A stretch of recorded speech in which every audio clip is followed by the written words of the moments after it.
Give me one reason to stay here, and I'll turn right back around. Give me one reason to stay here, and I'll turn right back around. Ladies and gentlemen, welcome to Thursday. A little throwback Thursday for you with a little Tracy Chapman. Bars. Legendary. One of my favorite songs, actually. Give me one reason. And I actually have a hip-hop remix to that song. Actually, it's just dropping a few bars, and I mixed the sample in with it and the beat. It's hot shit. It's one of the greatest songs that never was released. Yeah, I think so. Under right conditions, will I release it? Yeah, I will. Anyway, how has your week been? Is everybody still living?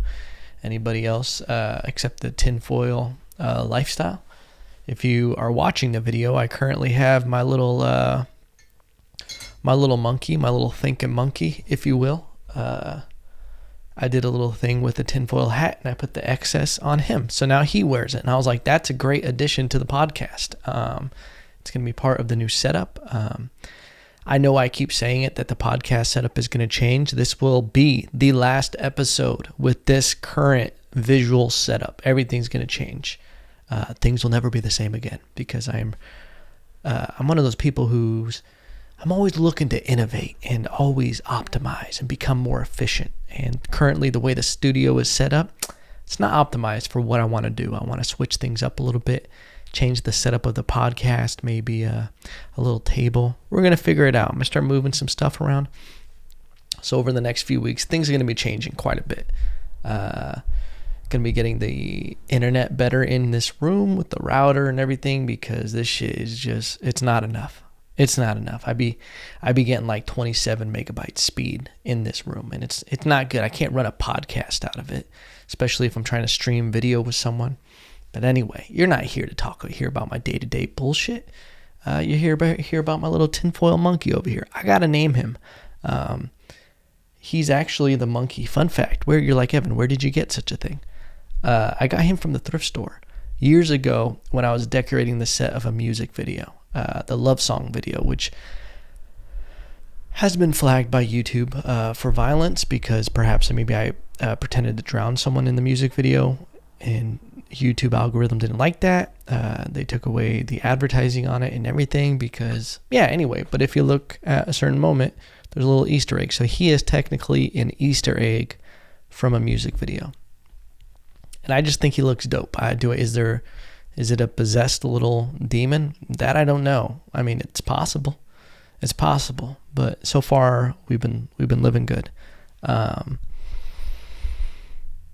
Yeah, that made me think about, what is it, The Conjuring? Is it Annabelle? Is that girl's name? I don't know how I feel about those kind of movies.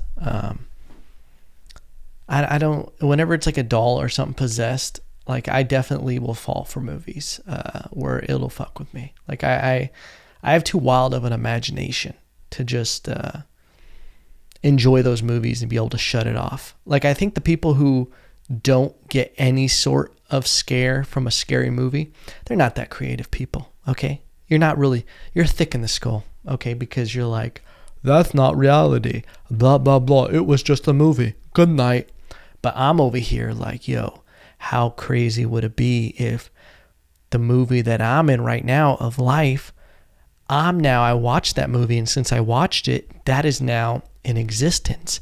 And now it's like, oh, we got one. Now we're going to go to his place and fuck with him. It's the side effect of being a storyteller, is that you start adding extra stories within stories and seeing how you could add to it, you know?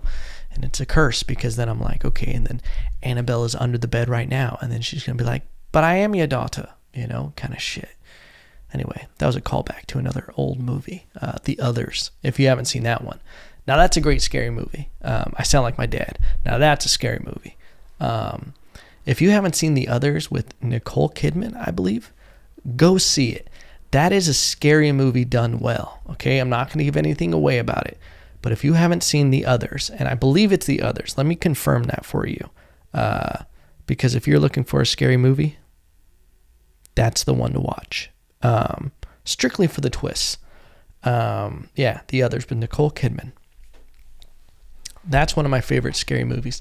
I've only seen it a few times, but one of those that I just respect it. Scary movies aren't really...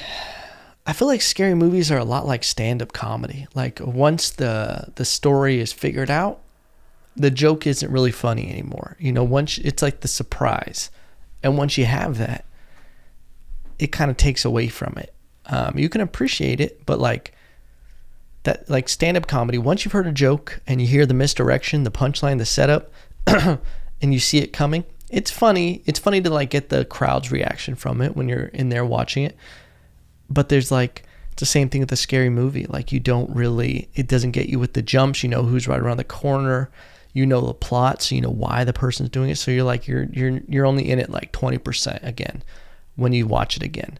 But what I love about scary movies, I love this about movies in general, is when you're showing someone a movie. Like, when you get to see them living it for the first time at those oh fuck moments.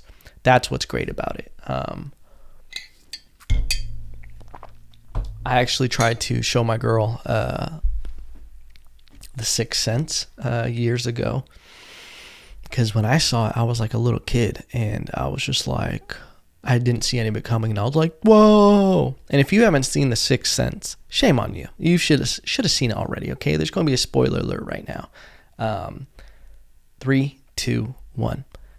He's dead the entire time. You know, that's the twist in that movie.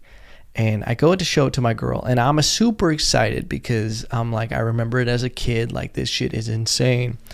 And it's starting and everything. And my girl's a detective. She could figure out anything. I can never get away with anything because she'll figure it out. She is probably the greatest detective in the world. She's into all of that. She's into crime shows, crime documentaries, crime podcasts, and she's got that natural like puzzle solver. So I can never be a cheater. Anyway, unless someone knows how to really cheat well, let me know. Anyway, obviously, joking bars. Some people are going to take that shit serious. Trust me, I've had religious people reach out to me about this podcast. I go to show her Sixth Sense, and within a few minutes, once the movie starts, it goes to the scene where, you know, his old patient comes in there and everything, shoots him, and then the next scene is him sitting on a bench. And then you see him, like, within a minute, she goes, oh, he's dead. I literally just looked at her for 10 seconds and was pissed off. And I shut the movie off because I was like, no, we're not, why even watch this now? Okay? And she just started laughing and was like, it's so obvious. Not to my little pea brain as a kid. Not to my little pea brain as a kid. That shit blew my fucking mind at the end. And I even enjoyed it watching back. Like, that's the one thing is I like the replay value on movies like that because you get so much more stuff a couple times through it. Another one like that.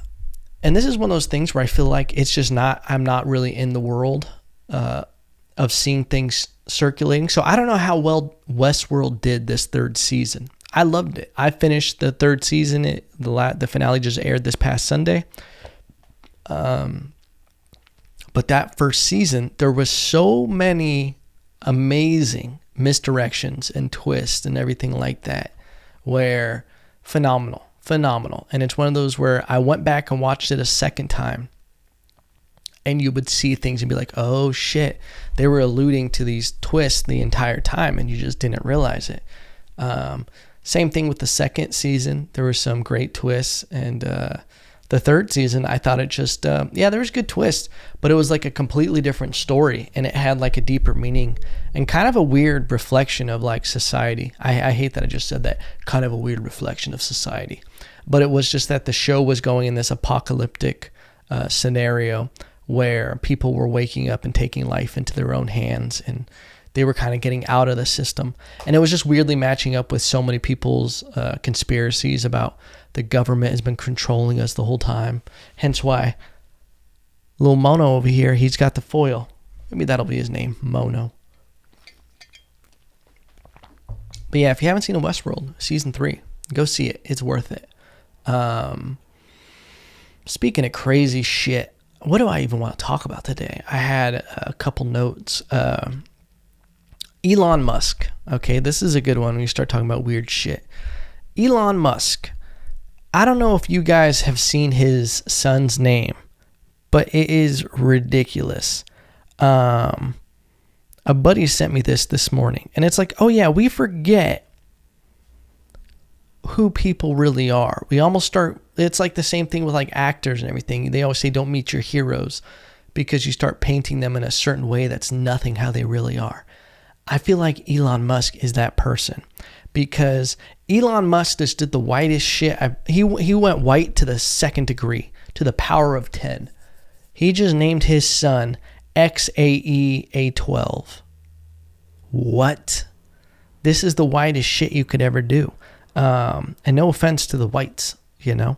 And it's like I started reading into this, and I'm like, wait, why didn't he just go with Frank? Why didn't he just go with Bill or Josh or Ted, you know, or Richard or Trevor or Mike or Michael or Mikey, you know? It's just such a weird move when people start doing this. Like, why do people have to get so creative with kids' names? Like, I think if you want to have fun with a kid's name or with a name, do it with your dog, okay? My dog's name, it's a girl dog. Beowulf Smaug Lopez. Beowulf, because that's just an insane name, Beowulf. It's just a warrior, and she lives up to that. Oh, I'm sorry, I forgot her other middle name. Beowulf Smaug Godzilla Lopez. Yes, I named her after Smaug, the dragon from The Hobbit, and obviously Godzilla. And she's the embodiment of all three of those characters with a little Lopez spice on top of it. When she was a puppy, she gnawed on all the baseboard. She would lay on the ground, get her face on it, get one tooth in the baseboard, and just start ripping that shit up. Windowsill, bye-bye. Bye-bye windowsill. Okay, she would get on every windowsill, just start gnawing on that shit. She still got that gnawing in her. I have to get her deer antlers almost weekly. So I think there's a good thing about dog names. I don't want to hear someone's dog's name and then be like, this is Princess. This is Ted. Hey, this is my dog Bob. Actually, I do think that's hilarious to name your dog Bob. All right, take that back. But have fun with your dog's name. If you want to name your dog something crazy, go for it. But when you start giving your kid a name like Braden Fur or Richard Fur, or you just start combining names, and I don't know, it's just, there's so many weird ones. People are just like, this is kale salad, you know? This is jicama. This is mushroom love, you know? I think people just get a little too crazy. And then when you start finding out why he named it, and this is the thing, like, this is what I'm saying, like, oh yeah, Elon Musk is just a weird dude, a weird nerd that created PayPal. Go look at some old pictures of Elon Musk. This is why he's telling people don't doubt your vibe. Don't doubt your vibe. I almost started believing the hype on Elon Musk. I started really thinking like, oh yeah, he is kind of like Iron Man. Oh, take a look at him. He's this handsome, you know, nice jaw, like, playboy philanthropist, you know, all this like technology, and he was just pushing the future. He's going to take us to Mars. I bought it all, hook, line, and sinker, okay? I can admit when I fucked up, and I fucked up. He's still just the dude who created PayPal, that nerdy dude who has a receding hairline at 21, okay? What he has now is fake, okay? He's got those hair plugs or whatever happened, whatever he did, he sold his soul to the devil, and now he has hair, luscious hair, okay? It's the equivalent of him getting lip injections, all right? Something weird about that. Just shave your head. Listen, I have a full head of hair. I got luscious locks. I'm the Uncle Jesse of this shit, okay? When this starts going, I'm not going to hold on. I'm not going to do a comb over. When the party's done, it's done, okay? Because I always think that when people try to hold on to things that are going, that's like natural in life, and don't want to push on to the next level of life, it's like a cat on a melting iceberg. They're just trying to hold on and straining and let it go. Go to the next stage, all right? This is how I know he's still that dude. Because his girl, they named their kid Her name is Grimes, and she's like a singer. And I know I'm dropping bars. But the A in the name represents Archangel, which is her favorite song, but I think he might be the devil. He's the Antichrist. And then the number 12, the Chinese zodiac sign of the rat, which this year is the sign of the rat. And the AE symbol, it's not even like an AE. It's like the Gaelic or Greek sign, A plus E mixed in together, is the elven spelling of love and or artificial intelligence. So you know where the nerd alert fires at? Nerd alert, nerd alert. When you start naming your kid after some elvish shit. Listen, I love Lord of the Rings, okay? Legolas, you're better than us. I love Lord of the Rings. Would I ever name my kid something elvish? God, I hope I do. I actually hope I do one day. Something dope. Anyway, back to this moment right now where I can be a hypocrite. Hasn't happened yet, okay? I'll go back and apologize when to do, okay? When I have little Legolas Lopez, okay? It's the ultimate. And if you look at her, she looks like she wants to be a vampire. And I'm like, this is the situation here. This is what we're working with, Elon. You're supposed to save the world, and you're over here having little elves for kids. You're making up these names. If you want to go with the whole, like, you know, optimized, number efficient way of naming your kid, this is your sixth kid. 006. Just name your kid that and you're good. Move on, pimpin', you know?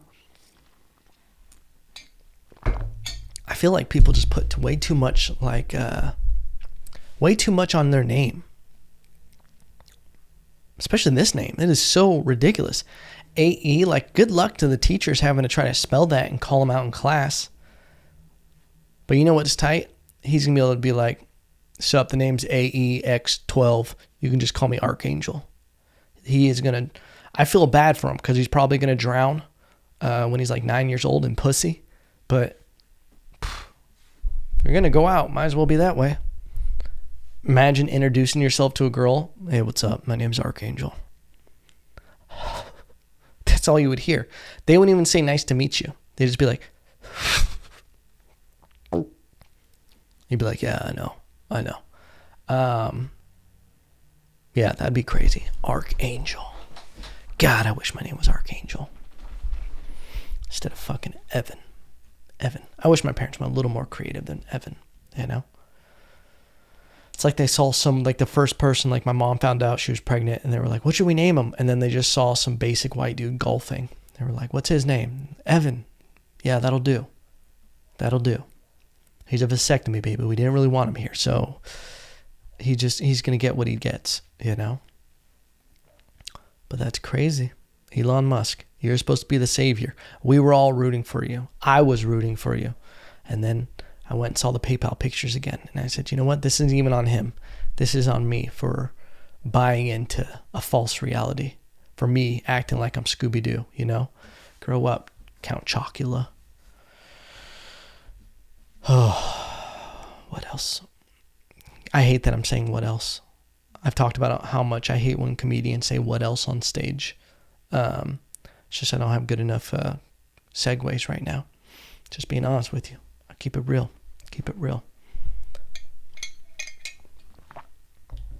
Everybody thanking essential workers. This was kind of weird. They were thanking, like I've been seeing billboards. Look, billboards aren't cheap.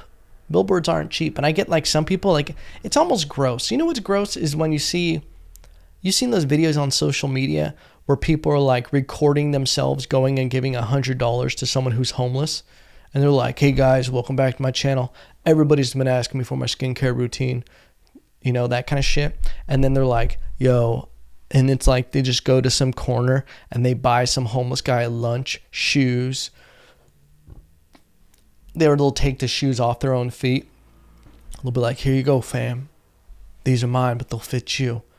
And then they'll say something really cheesy to the camera like, never judge someone till you walk a mile in their shoes. And then they hold up their shoes they're about to give them and they're like, bars. And they go give them like some brand new Jordans. What's funny about that is like, you give a homeless guy some like $200 white Jordans, you're going to get him killed.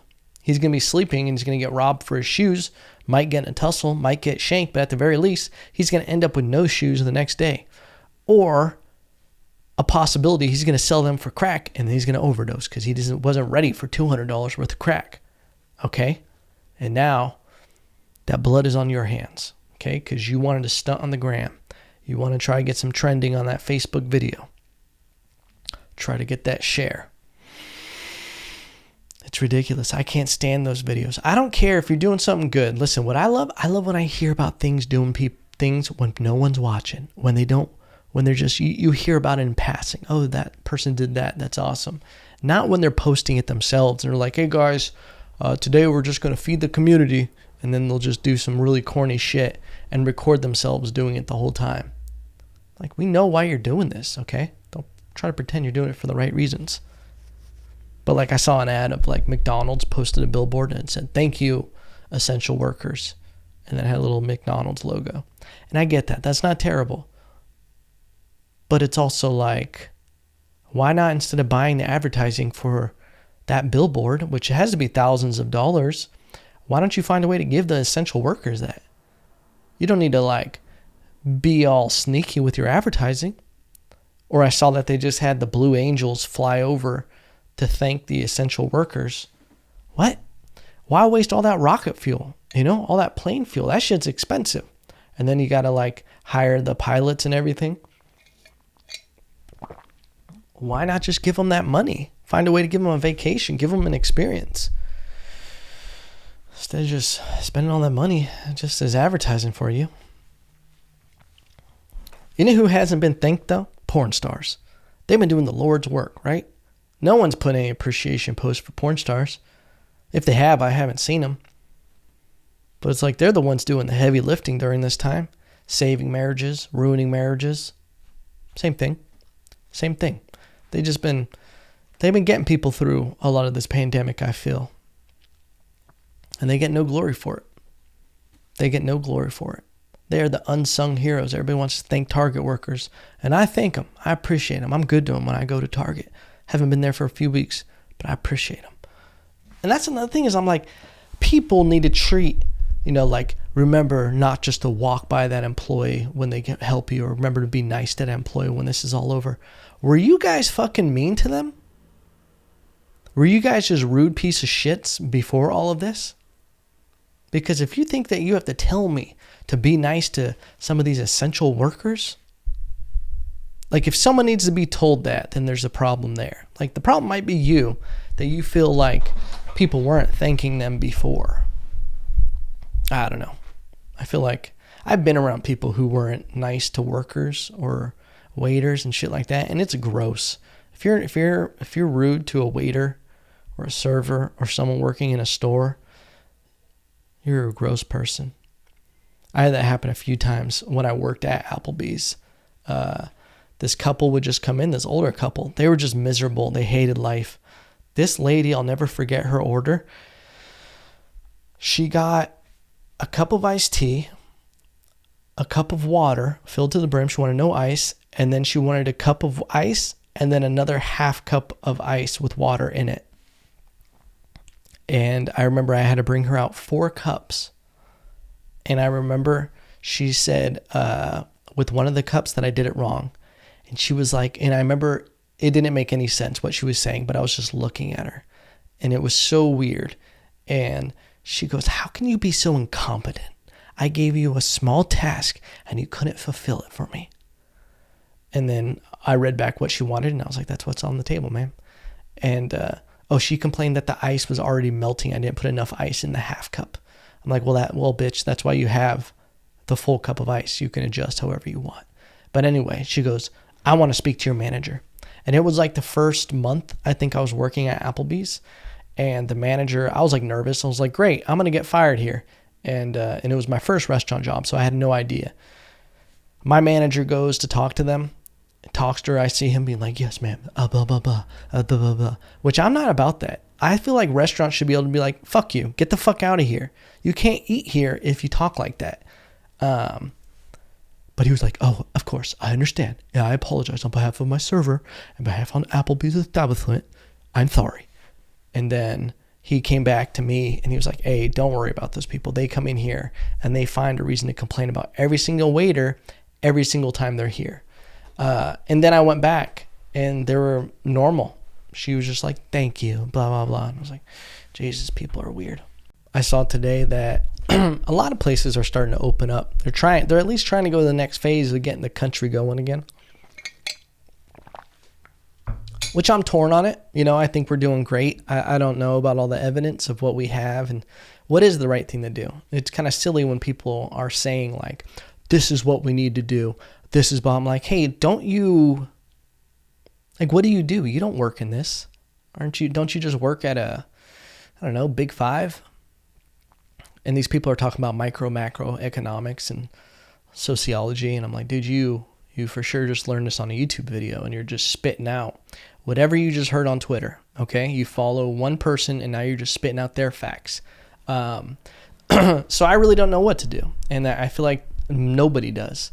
Like, that's what's silly is a lot of people want to say how bad the government is doing with all of this, even though most people, majority of the people's reaction to this was to buy toilet paper. Hey, you don't have any room to talk about the government. If your reaction was, oh no, I need to stock up on all the toilet paper, then you're not the one who knows what's best to do for the country. Okay? It just goes to show you, like, I bet all the people who went out and stocked up on toilet paper are the ones out protesting because they spent way too much money on toilet paper and now they need to work to be able to pay for their toilet paper emporium, you know, because they found out that Costco won't let them return it. So they're like, I have toilet paper till 2025. I need to find a way to fund it. Okay. I think that's what it is. But I think it's just silly. Like when people are like those kind of people, yeah, of course you think we should, like all the protesting, you see people complaining about hair salons and shit. How ridiculous. Like complaining about not being able to go to the beach and go to your hair salon is like the biggest privilege I've ever seen. And it's silly. You're a silly person. But yeah, I saw LA by this Friday is going to be opening up a lot of places. Salons, sporting goods stores, toy stores, bookstores, florists, which when I saw that, I was like, oh, thank God they're opening up florists. Thank God, because I haven't had access to a flower since this whole thing started. You know, I definitely need to get back to some flowers. That'll definitely help me. Definitely, especially when there's none outside at all. I haven't seen a flower in months, you know. God, we need them open. Yeah. I need a florist open during a pandemic as much as I need someone to spit in my mouth. Bars. Sorry, guys, I'm feisty. I haven't been on stage in months. I do wonder how things are going to go back with stand-up after all of this. Fuck it. Who knows what's going to happen? Your boy just going to go full YouTuber. Why the fuck not? You know? Who knows? And that's the thing is like, I struggle with that. And if I'm being candid, I have a lot of comedians who like, they don't want to do anything online. And for me, it's really short-sighted because I'm like, dude, this is what we have. This is all the promotion. Like doing a podcast, doing YouTube videos, Instagram videos, even TikToks, whatever you want to do. It's all promotion for the live stuff. Like, and it's just, it's fun. It's fun to do. But a lot of people, they put in their heels in the sand or the dirt, whichever one's harder, and they don't want to do it. They're like, no, I'm a comedian. I get on stage and I do it. And I'm like, you're never going to get a traction with that. You're never going to get traction. And I feel like you just have to adapt. You got to play the field the way it is. And like, cool, if we can't do stand-up for another few months, all right, I'm going to find a way to still have this outlet in some other way, whether it is podcasting or YouTube videos or small clips. But it's like, sometimes I don't feel like I'm not really being funny in this podcast, which is weird because I don't know. I get conflicted if I'm getting all meta on you guys right now. I get conflicted with just being like, I just talk about whatever I want to talk about, whether it's funny or not, like whatever's on my mind. And I feel like it can be a crutch if I'm trying too hard to just be funny on here. It's like, I don't know, it's hacky for me. When you can tell people when they're posting things are trying too hard to be funny, it doesn't sit well with me. It makes me go, ugh, you're trying too hard. But yeah, I have to figure out something. Oh yeah, I am super excited. We finally have fights back. So ladies and gentlemen, welcome to Fight Talk. Round 1, fight. Do. I should have done a separate podcast for this, but whatever. UFC, it's more of a cultural thing because it's kind of crazy is that the UFC is going to be the first sports organization to have a live event. And when I say live, there's no audience. It's just they're testing the fighters right now. They're all being quarantined. No test for coronavirus, or at least no one's testing positive. They're testing the fighters with the nose swabs and the blood test, so there'll be no positive tests. I assume if you test positive, you won't be allowed to fight. But they're doing the first fight card, and it is a banger fight card this Saturday night. I'm sure everybody's gonna watch because there's nothing else live going on. I've been going a little crazy with that. Where I'll watch old fights. I'll throw them up on YouTube or something. I sound like the oldest person in the world. Yeah, I just throw them up on the YouTube. But I'll watch older fights, and I'll try to watch it as if it's the first time. I'm like, oh shit, I wonder who's going to win, even though I know. Just doing what I can, But it's a banger card, and I'm fired up for it. What's great about this card is it's stacked from top to bottom, and it has the nostalgic feeling of like a fight card from like 2005, 2006, where the UFC was putting out fights once every month, once every 2 months, and they would be stuffing all these really highlight fighters, top-level fighters on one card. It isn't how it was now right before the pandemic. We were on, I believe, something like a 14-week stint with fights every weekend. So it's like you start getting it watered down where it's just like, okay, yeah, there's so many fighters. It's hard. I watched every single card, but it gets hard to keep up with everyone. You're just like, hey, I don't know. I'm not invested in them. And I think that's a huge thing with fighting. That's what kind of got UFC to the dance, was the fact that everybody resonated with the fighter's character, their home life, everything like that. They knew about them. And when you start having so many fights, you can't keep track of them. The actual breaking down the styles and the fights is exciting, but like when you are into the drama, that's when it's most exciting. Like when you watch a Conor McGregor fight, everybody knows about him. Everybody wants to see the drama with it. And yeah, I think this card has all of that because it's stacked from top to bottom. We got Tony Ferguson versus Justin Gaethje as the main event. Very excited for that. Tony Ferguson was going to fight Khabib. Khabib didn't get cleared from Russia to be able to come to the United States, so they had to get a replacement in Justin Gaethje, who is a fierce contender. I don't know if he's on Tony Ferguson's level of, who he's beat. He's definitely not on Khabib's level, so it's definitely a step down from that, but it's still going to be an amazing fight. And can Justin Gaethje win? Yeah, he can. Devastating leg kicks, great wrestling, an amazing lead left hook. I love watching his boxing. When he gets in the pocket and he starts ripping that left hook cross, like, bah, and he leans with it and pulls with it and rocks with it. I love that shit. I love watching Tony Ferguson fight. He's so dynamic and creative. He's like, he gets out of these patterns that you can kind of start reading people, and he starts throwing so much stuff at you that it's hard to get a read on him. And he's so dynamic and creative on the spot that he never lets fighters settle into a rhythm. And then a co-main event, we have Dominick Cruz versus Henry Cejudo. Amazing. Dominick Cruz, my favorite technical fighter. I love breaking down his footwork. So dynamic, the way he switches and everything, leans off the sides, moving around and everything. Probably the best footwork and head movement in the game, in MMA. I think Floyd Mayweather is number one in boxing, and I think Dominick Cruz is number one in MMA.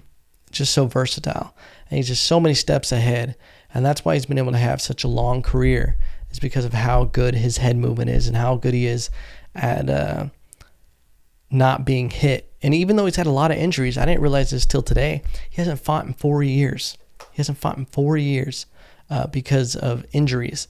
Never to his head, nothing, doesn't take a lot of damage, but his feet and his hamstrings and his knees, he gets so fucked up because of his style. He's always moving, bouncing around, that it breaks his body down. But I'm excited to see him fight Henry Cejudo, which for right now is probably the pound for pound best fighter we have in the UFC. There, I said it. He's proven himself. He was Olympic gold medalist in wrestling, double division champion, beat TJ Dillashaw, knocked him out while TJ was juiced up. And he's done so much. He beat Demetrius Johnson, who was considered the greatest fighter of all time. He got no respect at all. But Henry Cejudo, it's going to be interesting because he hasn't fought someone like Dominick Cruz. His footwork is just so different, and he makes people miss. And it's going to be interesting to see Henry Cejudo try to deal with that. Is he going to fake punches and try to go in for a takedown, get him on the ground, control him, beat him up early? I think that's what he's going to have to do, because I don't see Dominick Cruz being there for him. And it's going to be interesting. We could see him get flustered, but I'm just thinking of hypotheticals, because it's hard to really question the mindset of someone who has been such an accomplished champion. Is he going to get frustrated? He was Olympic medal champ. It's hard to really question that. But I think those are ways that Dominick can win. I'm pulling for Dominick Cruz, but I really just see it hard for him to beat Henry Cejudo on such short notice. But you know what? I'm so fucking excited to see it. And I'm excited because the UFC is going to start pumping out some major cards. And what's dope about it, Dana White, the baller of all ballers. You can say what you will, what you think he does for fighters. This motherfucker got a fight island, okay? He's going to have a fight island, like some Bruce Lee movie or Mortal Kombat plot. And he's going to start just pumping out fights every weekend and shit. So I'm looking forward to that. I'm excited to have some form of live entertainment during this time. Something to look forward to on the weekends, Last thing that I'll end on, I saw Spirit Halloween I wish I talked about this when I was talking about scary movie stuff, and it's such a smooth segue. Anyway, bars. Spirit Halloween, the Spirit Halloween costume store, Emporium, they take over every rotting Macy's and shit going out of business. All the Circuit Cities, old Walmarts, they just infest it like some termites and pop up shop. They're going to be switching their Halloween costumes. They're changing that. Instead of making Halloween costume mass, they're making healthcare mass. And I read the article, and I hope to God, how dope would it be if they left the scary faces on it? I just feel like that'd be great. That would be yeah, we'll make you guys 1 million masks, but it's going to be spooky. Okay? If you guys want this, you're going to have to deal with the spookiness. Okay? We'll do it. So little goblin ghouls, little werewolf face. I love it. I love it. That's one thing that's been great to see. And it's easy to get lost in the bullshit of this pandemic. You see so much negative stuff, and the news loves to do that, and people love to share negative stuff because it's easy for us to resonate with negative, to bond over it. Of people being oh, look at what they're doing now, or people getting political and they want to get that dopamine rush of sharing something. But one thing that I love that you don't really see it shared too much is there's been a lot of help from all these bigger companies. And I joke around about Elon Musk. Elon, listen, I love you. I know I was talking shit earlier, but I respect you, your family, and whatever you want to name your kid, even if I can't spell it or pronounce it. Shout out to Archangel. He did redo some of his factories to be able to pump out ventilators in an efficient way. So I think there's a lot of good. There's a lot of good in this pandemic when a lot of people are helping each other.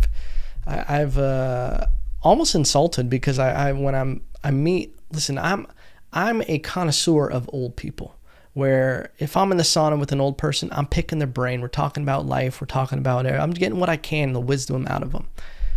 I'll see old people when I'm doing my walk. Every day I have to take my dog for a walk, run.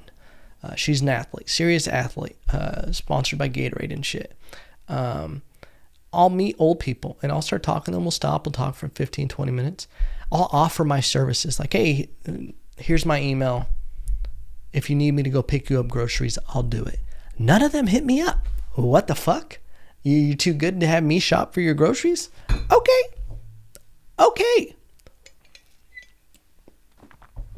But besides that, besides me being insulted by all these old people who think they're too good for me, there's a lot of positivity. I got a lot of great neighbors. The people in my complex are great. And just the people I walk by, there's some dumb people, but you just can't let them ruin it for you. You know, you see one person out of 100,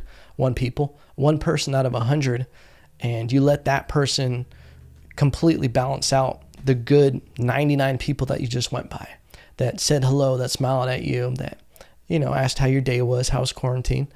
And it's like, I don't know, we focus on all the negative shit, but there's a lot of good. So I'm going to leave you with that. Enjoy the fucking weekend, okay? Enjoy the Friday. Treat it like a goddamn weekend. Don't get lost in the minutia of all this shit of us rolling to the next day. Be like, hey, today's Saturday, and I'm going to do some Saturday shit, okay? Today's Sunday, and I'm going to do some Sunday shit. Enjoy the Sabbath, all right? And if you're listening on Thursday, post a nice little throwback Thursday picture, huh? Switch it up a bit. All right. I love you guys. I'll see you next week in the new studio.